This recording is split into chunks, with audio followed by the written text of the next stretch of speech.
दोस्तों कहानी शुरू होती है और हम टोनी स्टार्क की नाजायज औलाद टोनी बकवास को देखते हैं, जो कि एक प्लास्टिक सर्जन है। वो सोकर उठता है और अपनी प्रेग्नेंट वाइफ चंगेजी को देखता है, जो कि अब तीसरे बच्चे को जन्म देने वाली थी। फिर बिस्तर से उठकर वो अपने निकम्मे बेटे फुस्की बम और अपनी बेटी चूसली को नींद से उठाता है। आगे जब पूरा परिवार मिलकर ब्रेकफास्ट कर रहा होता है, तभी टोनी बकवास उन सभी से कहता है कि आज हम सभी 2 हफ्तों के लिए एक हॉलीडे पर जा रहे हैं। अभी सुनकर सभी काफी एक्साइटेड थे कि तभी दरवाजे की घंटी बजती है और चंगेजी दरवाजे पर चेक करने जाती है। वो देखती है कि दरवाजे पर और कोई नहीं बल्कि टोनी बकवास का आवारा मजनू ठरकी बाप पथरीला रास्ता होता है। और ये इतना बड़ा मनूस होता है कि ये जिसके पास भी जाता है उसकी लाइफ के लोहे लगाकर ही छोड़ता है। अब टोनी बकवास से लेकर चंगेजी तक कोई भी पथरीले रास्ते को पसंद नहीं करता था, क्योंकि वो इससे पहले भी कई बार उनके लोहे लगा चुका था। लेकिन अब जब पूरा परिवार साथ में जा रहा था, तो टोनी बकवास कैसे अपने मनूस बाप को घर पर अकेला छोड़ता, इसलिए वो उसे भी अपने साथ छुट्टियों पर ले जाने का फैसला करता है। अब पथरीले रास्ते की बूढ़ी हड्डियों में इतनी जान नहीं थी कि वो अपना बैग उठाकर सीढ़ियों से नीचे उतर सके,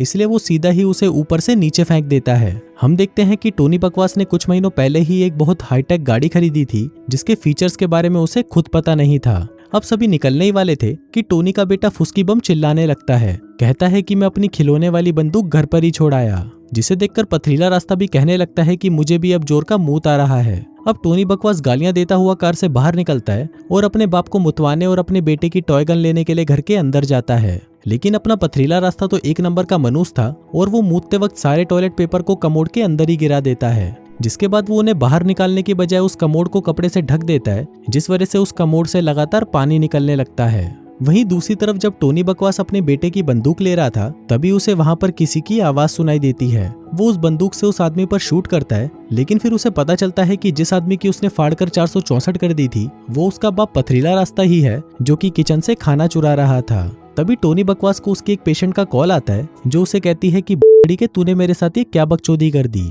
मैंने तो तुझे मेरे होठों की सर्जरी करने को कहा था, लेकिन तूने तो मेरी ऐसी हालत कर दी कि मैं तो गधे के पिछवाड़े की तरह दिख रही हूँ। अब टोनी बकवास जैसे तैसे करके उस मामले को संभालने की कोशिश करता है और उसी दौरान उसका बाप पथरीला रास्ता पूरे घर को बर्बाद करने में लगा रहता है। इसके बाद टोनी बकवास उन सभी को लेकर अपनी कार में हॉलीडे के लिए निकल जाता है, लेकिन इसी दौरान रास्ते में उसका बाप अपना सड़ा हुआ मुंह बंद करता ही नहीं और पूरे रास्ते बकवास करके उन सभी के मूड का बड़ा कर देता है। फिर कुछ दूर जाने पर उनकी कार का पेट्रोल खत्म होने लगता है, तो वो लोग एक गैस स्टेशन पर रुकते हैं और पथरीला रास्ता को उसमें पेट्रोल भरवाने का काम देकर वो सभी स्नैक्स खरीदने के लिए एक दुकान में चले जाते हैं। वहीं वो ठरकी पेट्रोल भरते भरते एक नीले बालों वाली पटाखा को देखता है, जिसे देखकर उसका बूढ़ा सामान एकदम से तन जाता है। तभी वो नीली लड़की पथरीले रास्ते के पास आती है और उससे पूछती है कि क्या आपने मेरी मॉम को देखा है। वो यहीं पर ही अपनी कार में थी, जिस पर पथरीला रास्ता कहता है कि देखा तो है, लेकिन वो बहुत पहले ही यहाँ से चली गई। नीली लड़की कहती है कि क्या आप मुझे मेरी मॉम से मिलवाने में मदद करोगे। अब पथरीला रास्ता सोचता है कि यही सही मौका है इसे दबोचकर घोड़ी बनाने का,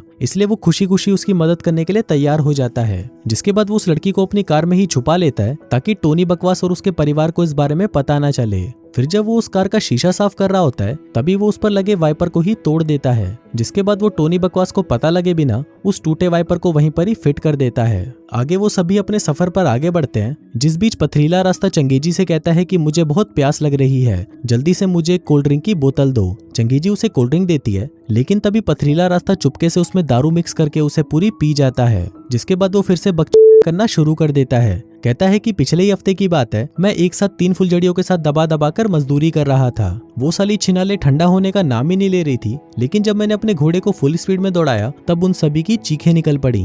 अब ये सब सुनकर टोनी बकवास की सटक जाती है और वो अपने बाप को कॉल करके उसे अपना मुंह बंद रखने को कहता है, लेकिन उसका बाप उसे मना कर देता है और कहता है कि तेरा घोड़ा लंगड़ा है तो मैं क्या करूं, मैं तो सभी को अपने कारनामों के किस्से सुना रहा हूँ। अब जब वो दोनों आपस में बकवास कर रहे होते हैं, तभी हम देखते हैं कि कार की मशीन में कुछ खराबी आ जाती है। वहीं चंगेजी भी पथरीले रास्ते की बकवास सुनकर परेशान हो चुकी थी और वो उसे कहती है कि बड़ी के अपने बाप का मुंह बंद करा, मुझे तुम्हारे चूतिए बाप के साथ कहीं नहीं जाना।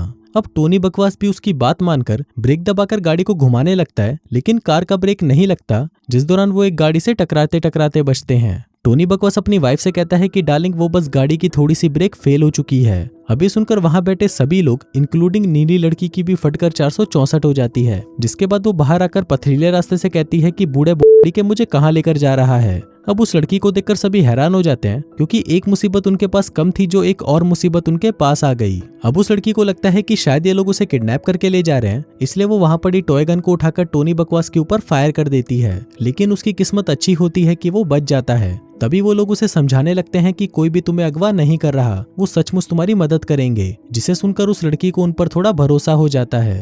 अब टोनी बकवास चंगेजी को उस डीलर का नंबर देकर उसे कॉल करने को कहता है जिससे उसने ये गाड़ी खरीदी थी। तभी कॉल लगाने के बाद टोनी उस डीलर से कहता है कि छड़ी के तूने मुझे ये क्या बवासीर बेच दी, इसमें ब्रेक क्यों नहीं लग रहा। वहीं वो डीलर एक और परिवार को भी वही गाड़ी बेचने में लगा हुआ था, इसलिए वो उसे कहता है कि सर थोड़ा सा दम लगाओ, इसमें ब्रेक लगाने के लिए पिछवाड़े में ताकत होनी चाहिए, जो बोलकर वो फोन काट देता है।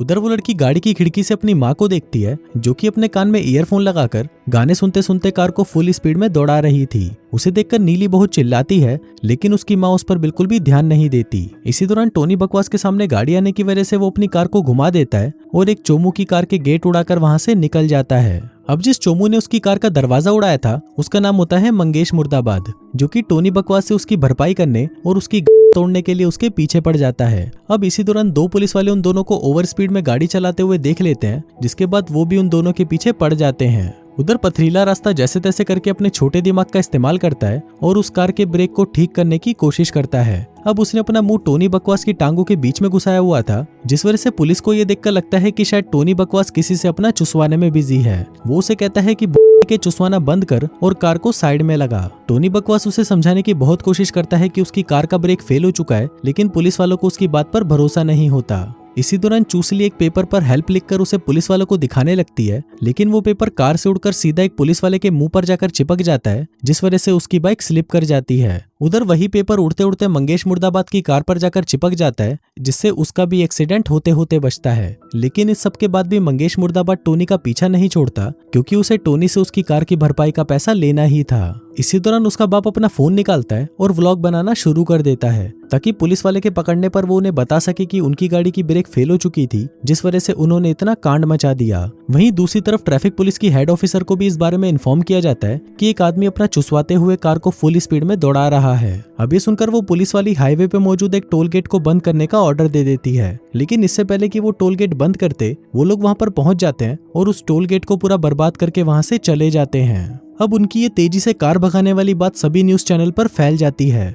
वो बताते हैं कि एक आदमी अपना चुसवाते हुए कार को 200 की स्पीड में भगा रहा है। इसी दौरान टोनी की कार के शीशे पर कबूतर हककर चला जाता है, जिसको साफ करने के लिए टोनी जब कार का वाइपर चालू करता है तभी वो वाइपर भी टूटकर नीचे गिर जाता है। अब उन्हें कार के शीशे में कुछ भी दिखाई नहीं दे रहा होता, इसलिए पथरीला रास्ता कार के सनरूफ से बाहर निकलकर उस कार के शीशे को साफ करने की कोशिश करने लगता है। अब जैसे तैसे करके वो शीशे को साफ कर देता है, लेकिन टोनी की जिंदगी के तो एल लगे पड़े थे और एक मुसीबत खत्म होते ही उसकी जिंदगी में एक और मुसीबत आ जाती थी। अब जिस लड़की ने टोनी बकवास की सर्जरी करी थी वो उसे कॉल करती है और बताती है कि उसका मुंह किसी सुअर के चूतड़ जैसा अजीब हो चुका है। अब वो औरत उस पर चिल्लाने लगती है, लेकिन तभी पथरीला रास्ता टोनी से फोन ले लेता है और उस औरत को इसका इलाज बताता है। कहता है कि गधे के मुठ के अंदर छिपकली के 3 बाल मिलाकर अपने मुंह पर लगा लेना, सब कुछ ठीक हो जाएगा। अब काफी देर तक गाड़ी ड्राइव करते करते टोनी बकवास की हालत खराब होने लगती है और वो कंधे से लेकर पिछवाड़े तक पूरी तरह से अकड़ चुका होता है। इसलिए अब वो पथरीले रास्ते को गाड़ी ड्राइव करने के लिए देकर खुद साथ वाली सीट पर जाकर बैठ जाता है। उधर दूसरी तरफ उस कार के डीलर ने एक दूसरी फैमिली को भी वही कार बेच दी थी जो कि उसने टोनी बकवास को बेची थी,